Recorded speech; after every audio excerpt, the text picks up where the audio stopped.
Hi friends, welcome to another video. Today I'm going to be looking at just showing you guys a couple of basics just so that we can get started for our next video, which is going to be a project. Projects are always exciting. So just in this first video we're going to be covering 3 things super quick. Okay, so I'm using my beautiful color. It's called Rainbow Jewel, and it is Sultan branded, the Sultan line from Hobby, and this is one of my favorite colors ever. It is so bright. I love all of their bright colors. So first thing I'm going to be showing you how to do is just literally making a slip knot. So a slip knot, you just you yarn over, fold him over there, pull him through, right there, slip knot. There you go. That's how you start off pretty much almost every single project, with just that beautiful little slip knot. Okay. So now that I've shown you that slip knot quickly, I'm going to show you how we start any circular project using a chain. So normally you'll be doing a chain of 6 unless it calls for a different number. So it'll just be a 1, 2, 3, 4, 5, 6. And then just in our very first stitch, we'll pop our yarn through, our hook through, sorry, and then we'll just do a little slip stitch. So we just slip our yarn through until he's a circle. Beautiful, perfect. Okay, and then the third thing I want to show you today is how to do a magic circle. This one's a little trickier, but it actually holds the yarn a lot tighter to start off any circular projects. So wherever possible, I will always use a magic circle instead of that last technique that I just showed you with the chain and joining them. So to do a magic circle, what we do is we get our pointer finger and our middle finger on our non-dominant hand. So hopefully this works for any lefties that are watching. If it doesn't, I apologize. There are a lot of really great left-handed techniques and videos out there for you, but hopefully you can follow along.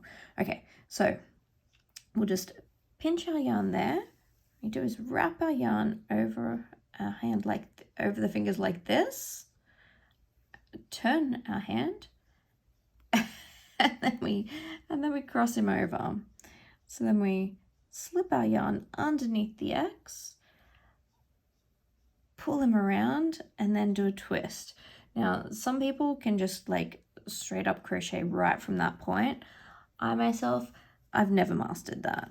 So what I like to do is just pinch every single piece of yarn that's part of the circle, and then I'll just do my chain right there. So I'm just going to do like a chain of 3.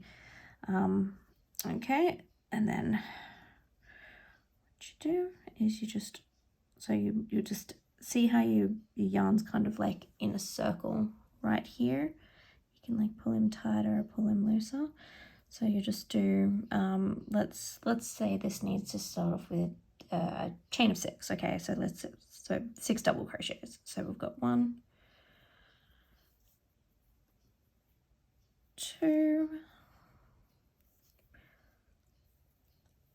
3,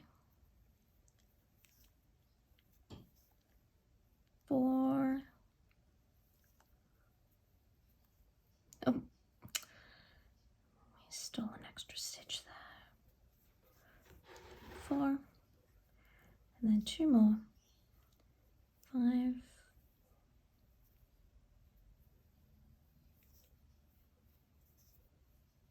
and 6.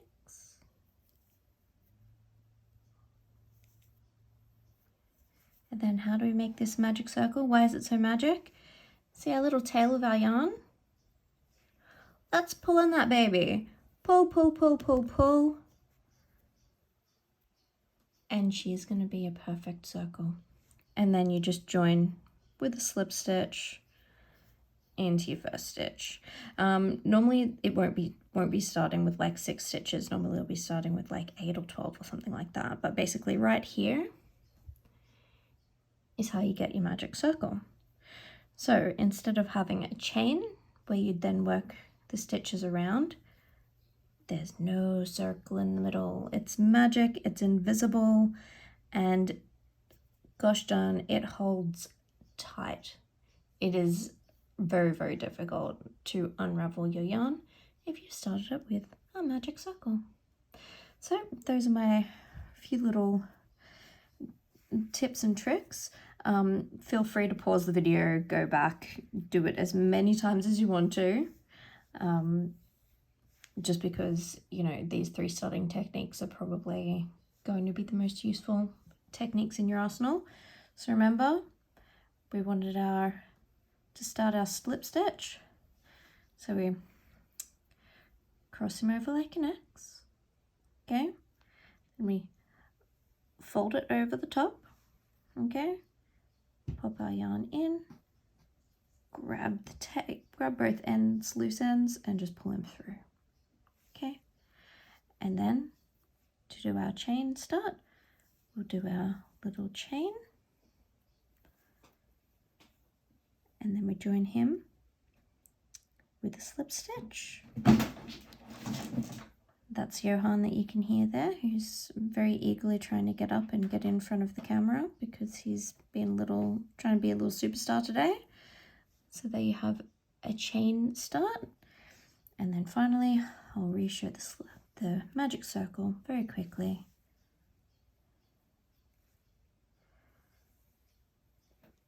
Remember, you can do it however you want, but I grab all of them just because I'm not very coordinated.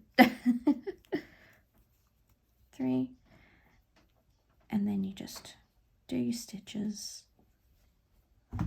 along the circle. That's my stitch marker. He loves my stitch markers. And finally, the magic circle again. We just do an X over, pull our yarn through. Oh, it'd help if I only pulled the one strand through, pull our yarn through. If you're like me and you're a little bit uncoordinated, you just grab the whole thing. Okay, so then you've got a circle there. And if you want, you can make it a little bit tighter to start with. That definitely can help. So let's just do 1, 2, 3,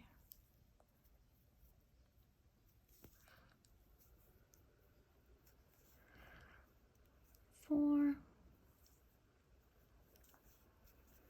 Oh, we lost one again. Remember what I said probably a couple of times ago about if you lose your stitch, just undo it and do it again. It's no drama. It's no big deal. It happens. Trust me, it happens. Now you've seen that it happens. And anyway, now once we've got the right number of stitches, we just pull on that tail, and then we can close our magic circle just with a slip stitch. I'm just trying to find my right end. Right, there it is. Oh dear, what a morning, what a morning. Anyway, so now you can't even see the center of it. There we go. There's our 3 techniques, and that's gonna put us in good stead for our very next video, which is gonna be very exciting for another project. And in the project, all we're going to be using are chain stitches and double crochets, and you won't believe the masterpiece that I've got planned for you. Stay tuned. See you next time.